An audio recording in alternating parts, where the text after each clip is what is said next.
함께 하나님 말씀 봉독하겠습니다. 요한복음 21장 17절에서 22절까지입니다.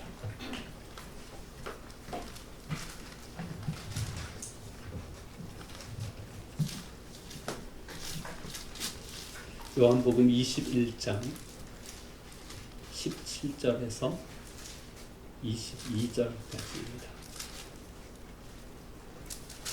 하나님의 말씀입니다. 세 번째 이르시되 요한의 아들 시몬아 내가 나를 사랑하느냐 하시니 주께서 세 번째 내가 나를 사랑하느냐 하시므로 베드로가 근심하여 이르되 주님 모든 것을 아시오매 내가 주님을 사랑하는 줄 주님께서 아시나이다. 예수께서 이르시되 내 양을 먹이라. 내가 진실로 진실로 내게 이르노니 내가 젊어서는 스스로 띠뛰고 원하는 곳으로 다녔거니와 늙어서는 내 팔을 벌리리니 남이 내게 띠띠우고 원하지 아니하는 곳으로 데려가리라. 이 말씀을 하시면 베드로가 어떠한 죽음으로 하나님께 영광을 돌릴 것을 가리키심이로라. 이 말씀을 하시고 베드로에게 이르시되 나를 따르라 하시니 베드로가 돌이켜 예수께서 사랑하시는 그 제자가 따르는 것을 보니 그는 만찬석에서 예수의 품에 의지하여 주님을 파는 자가 누구오니까 묻는 자더라. 이에 베드로가 그를 보고 예수께 여짜오되 주님 이 사람은 어떻게 되겠사옵나이까? 예수께서 이르시되 내가 올 때까지 그를 머무르게 하고자 할지라도 내게 무슨 상관이냐? 너는 나를 따르라 하시더라. 아멘. 옆에 계신 분들과 함께 인사 나누겠습니다. 은혜의 자리에 잘 오셨습니다. 오늘 본문 말씀 통해서 이번 주 다음 주 두 주에 걸쳐 가지고 회복에 관한 말씀을 함께 묵상해 보려고 합니다.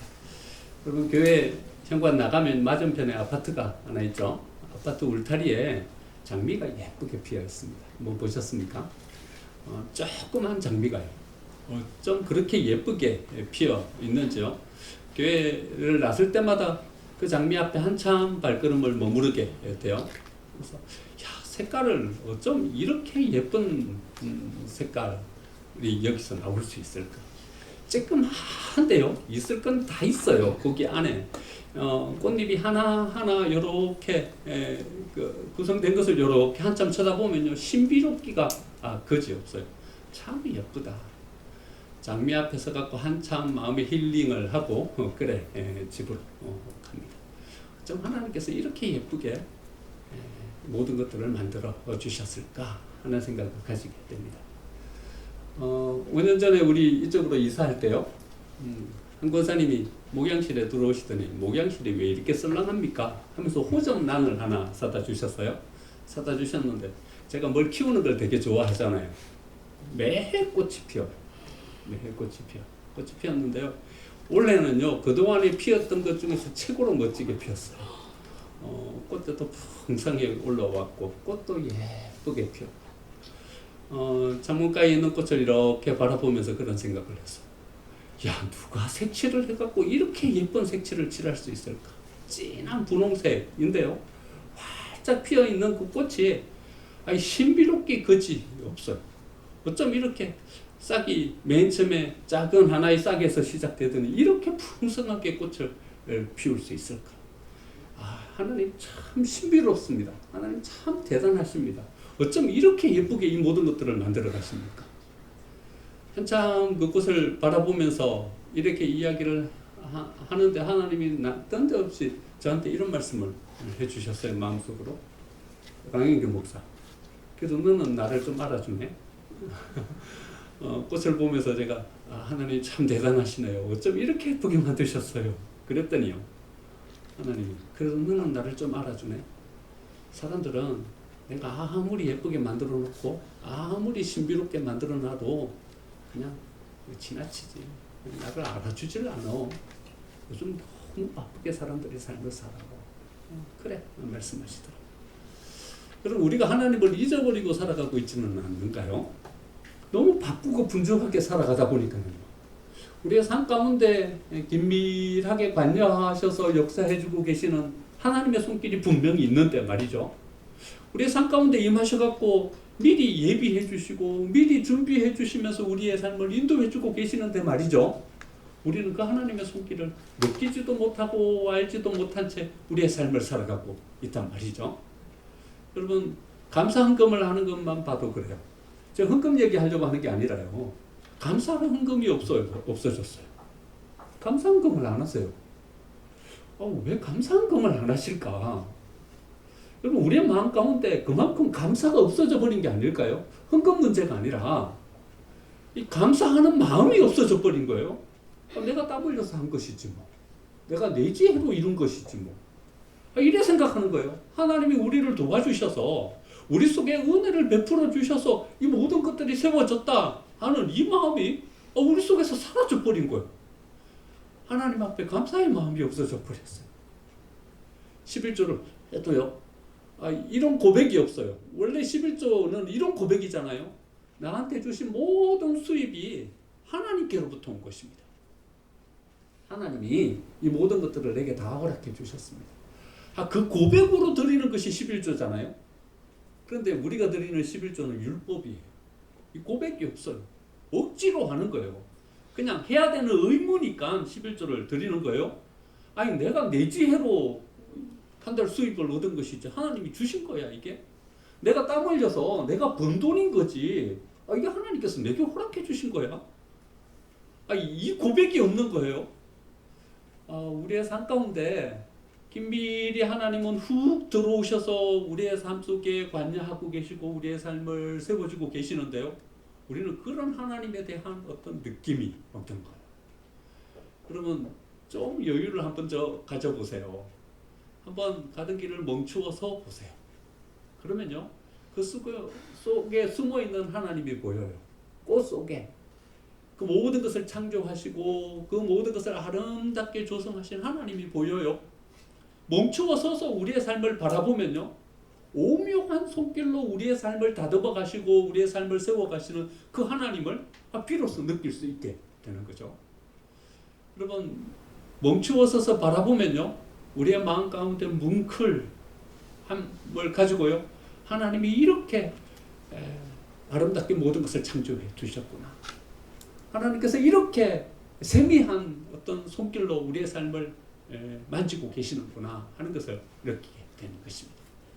여러분, 하나님이 만드신 최고의 걸작품 하면 누구를 떠올릴 수 있겠습니까? 당연 사람을 떠올릴 수 있겠죠.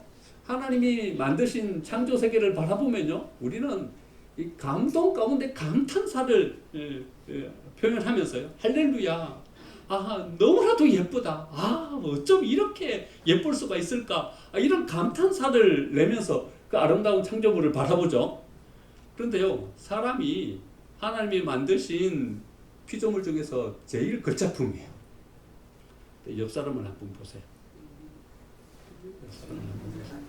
여러분, 감탄사가 나와요. 물론 이제 이웃 사람을 바라보면 감탄사가 나올 수도 있는데, 가족끼리 앉은 분들, 여러분 서로 바라보면서 감탄사가 나와요. 가까이 가서 보면 볼수록요, 멀리 있는 이웃을 바라보면 참 예쁘시다, 멋지시다, 이런 생각이 드는데, 좀 더 가까이 가서 보면요, 예쁘지 않은 부분도 좀 있네, 이런 생각이 들고요. 좀 더 가까이 같이 사는 가족이 되면요, 감탄사보다는 탄식이 나오죠. 여러분, 탄식이 나와요.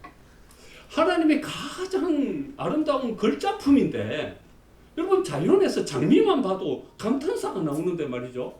그런데 가장 아름다운 걸작품인 우리를 바라보면서요, 우리는요, 감탄사가 나오는 것이 아니라 탄식이 나와요. 더 가까이 가서요, 우리 스스로를 바라보면, 우리 스스로를 바라보면 뭐가 나와요? 감탄사가 나와요. 이야, 정말 멋진 하나님의 걸작품이구나, 이런 생각이 들어요. 그게 아니라요, 한숨이 나와요. 그렇죠? 아이고, 이놈의 인생 왜 이렇게 실수도 많고 왜 이렇게 못난 인생인가 하는 어떤 한숨이 나오는 거죠. 이거 왜 그래요? 하나님의 가장 위대한 걸작품이라며요. 그런데 우리의 삶을 바라보면서 왜 한숨이 나와요? 왜 그래요? 많이 망가져서 그래요. 많이 망가져서 그래요. 많이 병들고 시들어 버려서 그래요. 병든 나뭇잎처럼 말이죠. 찢어져 버린 꽃잎처럼 말이죠.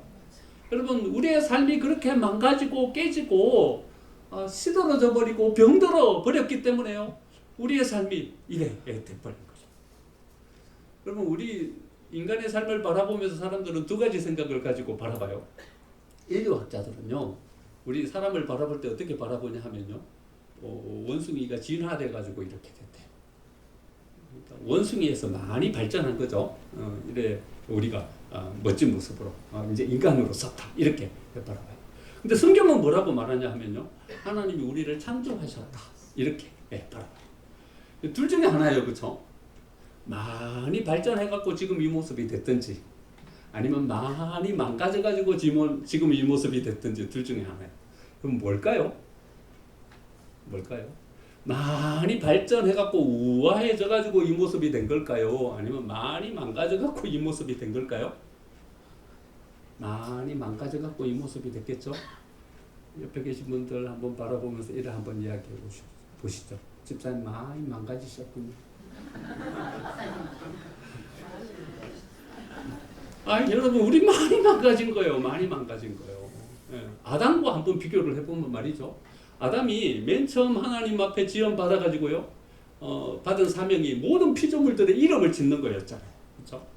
그런데요, 이름을 짓는 게 문제가 아니에요. 아담이요, 이 모든 피조물들의 이름을 다 기억해야 되는 게 문제예요. 그렇죠? 지어놓고 나서요, 사자를 지었어요. 너는 사자다.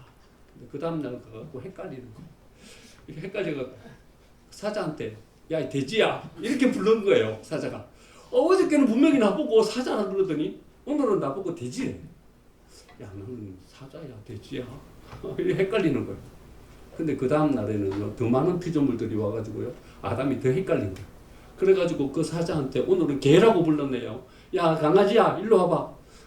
맨 처음에는 나를 사자라 그러더니, 그 다음 날은 개라 그러더니, 아니 돼지라 그러더니, 그 다음 날은 나보고 개라고 하는 거예요. 야, 나는 도대체 뭐야? 하나님 앞에 가갖고 따지지 않겠어요? 하나님, 저 아담 바꿔주세요. 저 못 쓰겠어요. 첫 번째 날은 나를 사자라 그러더니요, 그 다음 날은 돼지라 그러더니요, 그 다음 날은 개라고 그래요. 나는 도대체 누구예요? 하나님 앞에 따지지 않았겠어요? 근데 아담은요, 하나도 안 헷갈렸어요. 지어놓은 모든 피조물들의 이름을 같은 이름이 하나도 없게 다 다르게 지었을 뿐만 아니라요, 이 모든 피조물들의 이름을 다 기억했어요. 그런 아담과 우리를 비교하면 어때요? 여러분, 우리는 한쪽 귀로 들어왔다가 그 다음날 한쪽 귀로 나가고, 뭘 한쪽이 들었는데 어저께 뭐라고 했는지 까마득하게 잊어버리고, 심지어는요, 저는 아침에 이제 머리를 깎으려고, 이발을 하려고 거기 안에 가서 기다리는 시간이 좀 아까워가지고 예약을 했어요. 내가 몇 시까지 가겠습니다. 그 시간 비었습니까? 비었습니다. 그 시간까지 오십시오. 했는데요, 한참 지나고 나서요, 몇 시까지 가야 된다고 이야기했는지를 잊어버린 거예요. 그래가지고 부랴부랴 미용실에다 전화를 했어요. 사장님, 제가 몇 시까지 간다 그랬죠? 그랬더니 사장님도 잊어버렸어. 몇 시까지 오신다고 했죠? 여러분, 우리는요, 한쪽 귀로 듣고 한쪽 귀로 잃어버리고요, 금방 봤는데 금방이 헷갈려버리고 이래 돼버리고 많이 망가졌죠. 아담에 비교하면 많이 망가져버린 거예요. 여러분, 우리는 형편없이 망가져버렸어요. 그래서 우리에게 뭐가 필요해요? 회복이 필요해요. 이 상태 이대로 우리가 뭘 감당하고 뭘 이루기에는요, 너무나도 부족한 모습인 거예요. 우리는 다시 회복돼야 되는 거예요. 우리는 다시 서야 되는 거예요. 우리는 손상된 거예요. 깨져버린 거예요. 다시 이어 맞춰야 되는 것이고요. 그 부분 다시 치유받아야 되는 거예요. 오늘 본문에 등장하는 베드로를 보십시오. 베드로의 삶도 많이 망가진 그런 모습이 고스란히 드러나죠. 그럼 베드로에게 무슨 희망이 있겠어요?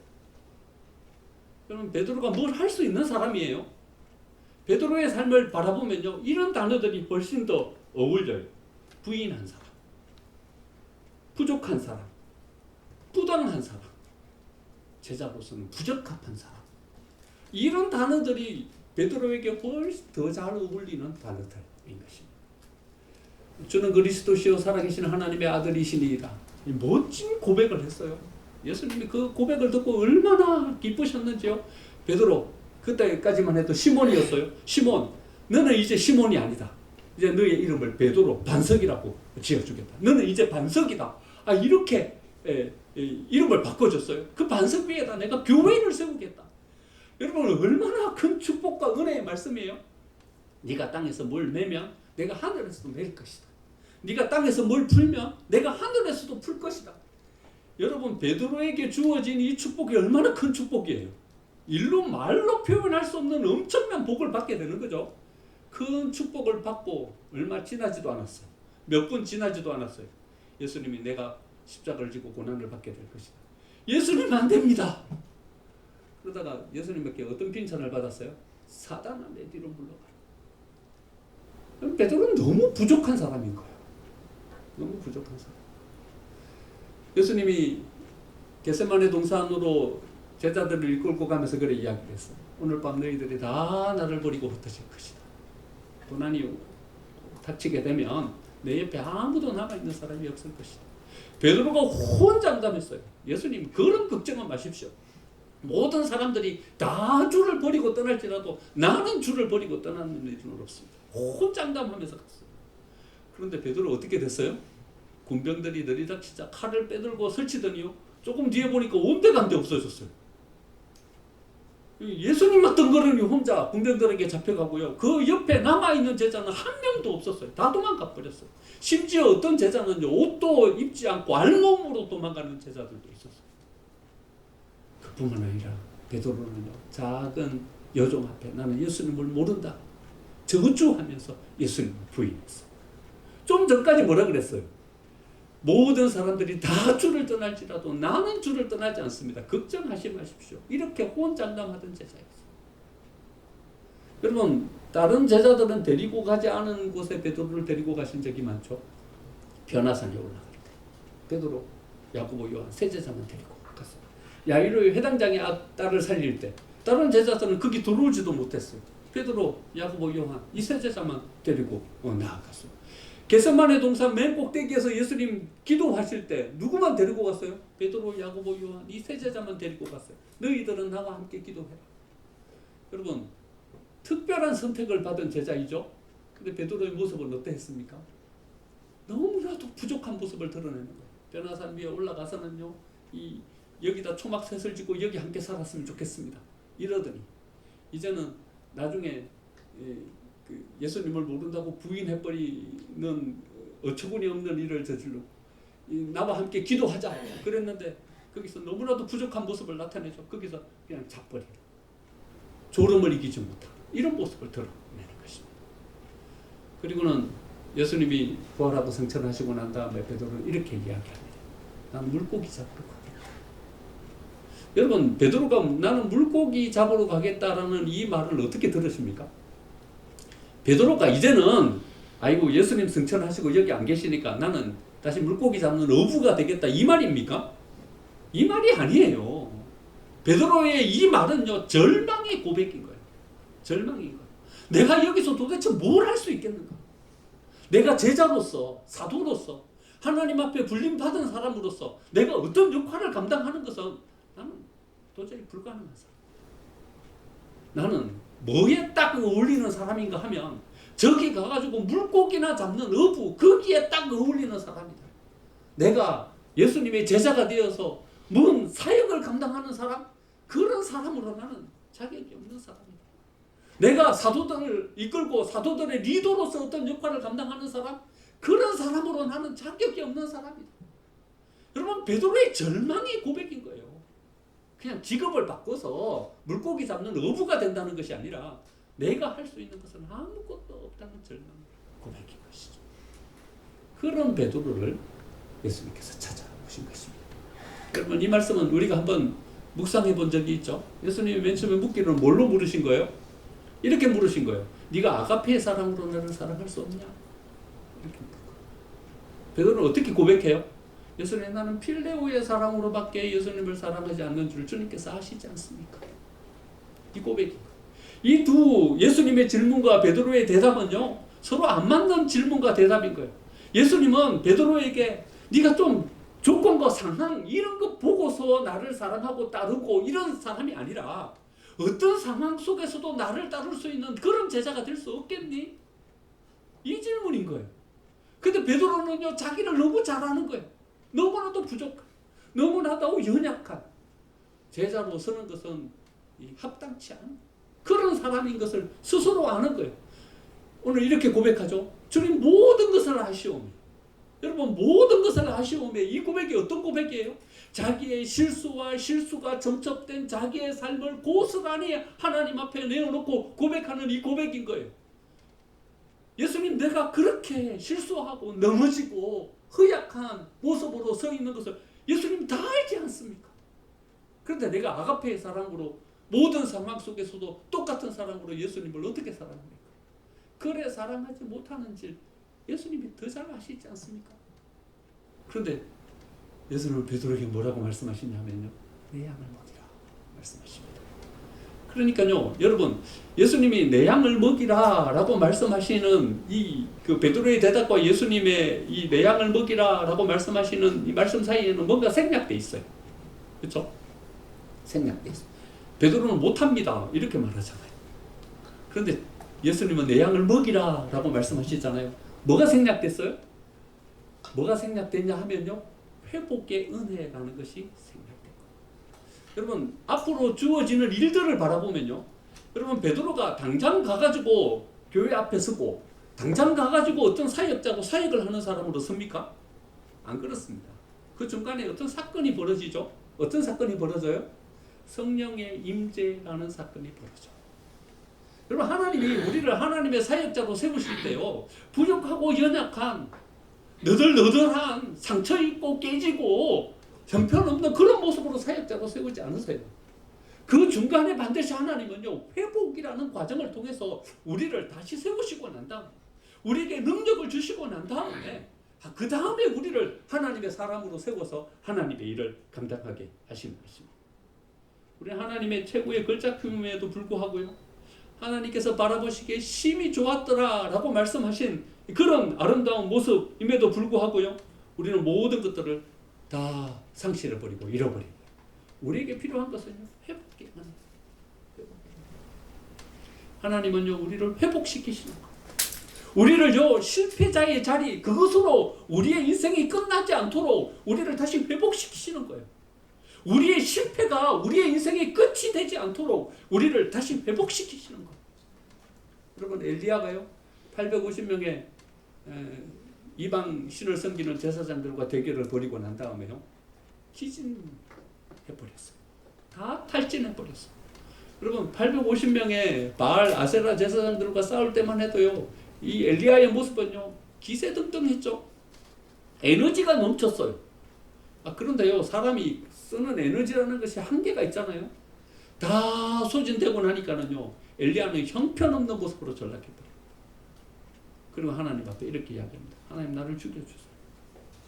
아니, 좀 전에 850명의 제사장들과 함께 에너지 넘치는 믿음과 하나님을 향한 신앙으로 싸움을 하던 엘리야는 어디 간 거예요?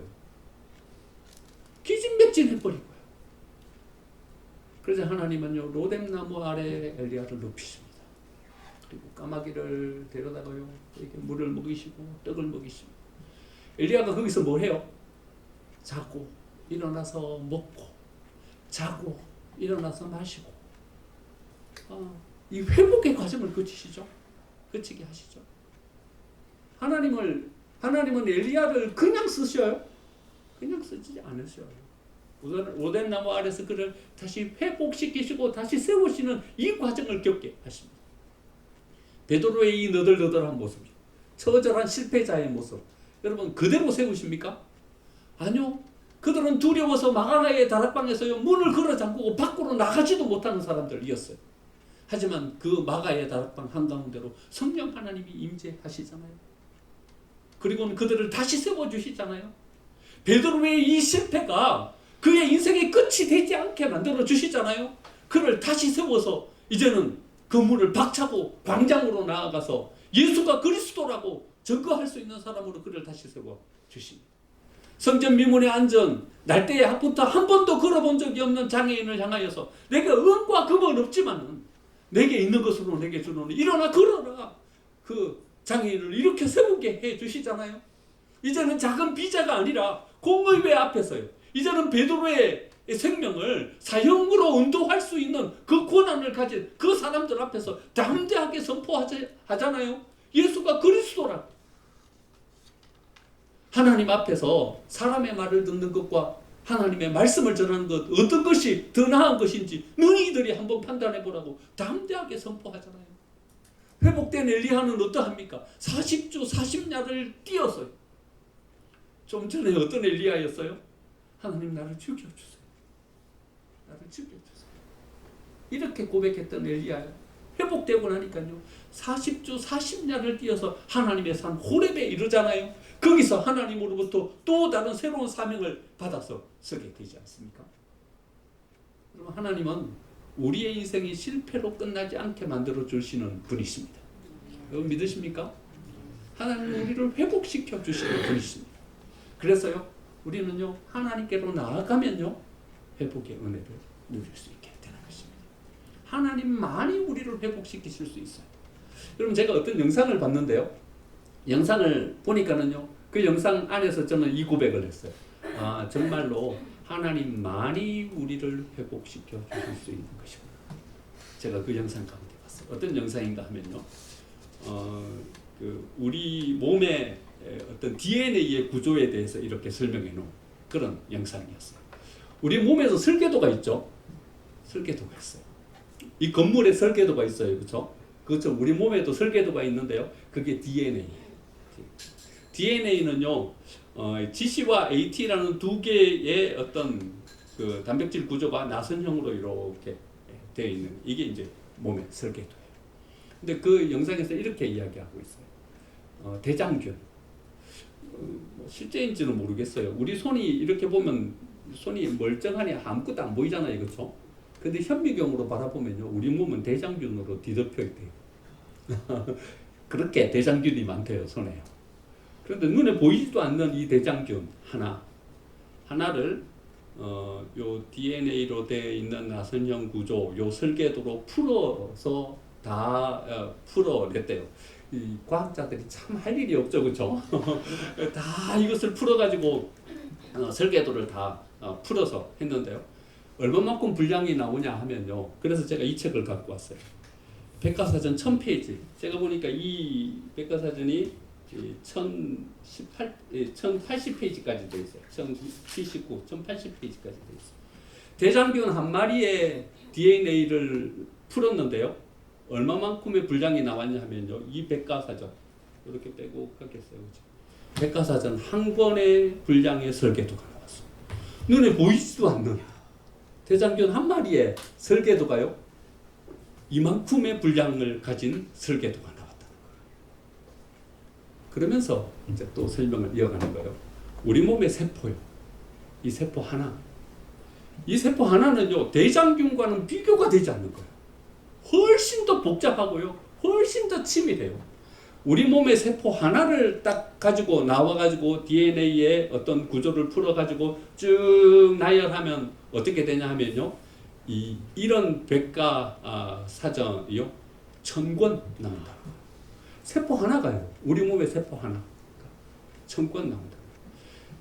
제 방 서재에 있는 책이 한 1000권 정도 돼요. 1000권 정도 되는데 가늘잖아요. 얇은 책이잖아요. 그러니까 이 두께 한 4권 정도 치면요. 1000권 꽂으려면요. 여기 우리 예배당 안에 4명 꽉 찬 이 정도 되는 거예요. 그러니까 우리 몸의 세포 하나의 설계도, 우리 몸의 설계도가 아니고요. 세포 딱 하나의 설계도가 이만큼 되는 백과사전 1000권 정도 되는 분량이 우리 세포 한 개의 설계도예요. 그런데 우리 몸에는 몇 개의 세포가 있냐 하면요. 60개 조의 세포가 있어요. 60개 조. 그 과학자가요, 이걸 설명하면서요, 자기 고백을 했어요. 자기가 이것을 알고 난 다음에 자기는 이렇게 방황했다는 거예요. 자기는 목사 아들인데 하나님이 안 계신 것 같았대요. 하나님 도대체 어디 계셔요? 나는 하나님이 어디 계신지 알 수가 없어요. 하나님을 목사 아들로 태어났으니까 교회도 다니고 이렇게 믿고 했지만 하나님을 느낄 수가 없었다는 거예요. 그런데 이 설명을 딱 들으면서요, 그렇게 고백했다는 거예요. 아, 하나님이 여기 계셨군요. 이렇게 고백했다. 우리 몸의 설계도요. 60개 조의 세포, 이 백과사전 1000권, 그러면 도대체 몇 권인 거예요? 계산해 보세요. 천문학적인 숫자이지 않습니까? 그런데요, 이 설계도에 하나만 딱 비틀어져도요, 우리 몸에 병이 옵니다. 그만큼 우리 몸이 치밀하고요, 방대하고요, 우리 몸이 그래 만들어져 있다는 것이죠. 그러면서 이 영상을 이렇게 보면서 저는 그런 생각을 해서, 야, 이런 우리의 삶을 누가 치유할 수 있겠나? 누가 치유할 수 있겠나? 여러분, 이렇게 정교하고 이렇게 치밀하고 이렇게 방대한 우리를요, 누가 치유하고 누가 회복시켜요? 그럴 사람 없어요, 이 세상에. 오직 한 분, 우리를 지으신 하나님만이 이 모든 것들을 새롭게 회복시키고 만들어 가실 수 있게 된다는 거죠. 여러분, 우리가 다른 사람을 바꾸어 가겠다는 생각이요, 여러분 시도도 하지 마세요. 안 돼요. 여러분, 이렇게 방대하고 이렇게 치밀하고 이렇게 큰 것을 우리가 우리 손으로 어떻게 바꾸어요? 안 바뀌어요. 오직 한 분 하나님만이 바꾸실 수 있어요. 오직 한 분 하나님만이 변화시키고 회복시킬 수 있어요. 여러분 믿으십니까? 하나님에게는요, 더더군다나 우리를 회복시킬 계획이 있어요. 여러분, 하나님은 우리를 회복시키기 위해서 존재하시는 분이세요. 믿으세요? 하나님이 성부, 성자, 성령 하나님으로 존재해요. 왜 하나님이 삼위일체 하나님으로 존재해요?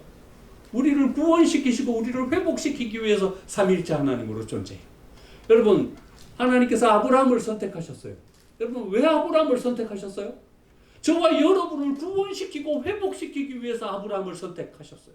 예수님을 이 땅에 보내셔서 십자가에 못 박혀 돌아가시게 하셨어요. 왜 하나님은 예수님을 이 땅에 보내셔서 십자가에 못 박혀 돌아가시게 만들었어요?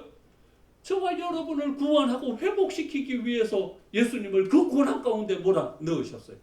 하나님은요, 우리를 향한 회복의 계획을 가지고 계셔요. 우리의 인생이 이렇게 실패로 끝나지 않도록요, 우리의 인생이 이렇게 허망하게 마침표 찍지 않도록 우리의 인생을 다시 회복시키고 온전케 만들 계획을 가지고 계시는 것입니다. 그래서 우리에게는 뭐가 있어야 되냐 하면요, 하나님을 향한 믿음을 가지고 나아가면 되는 것입니다.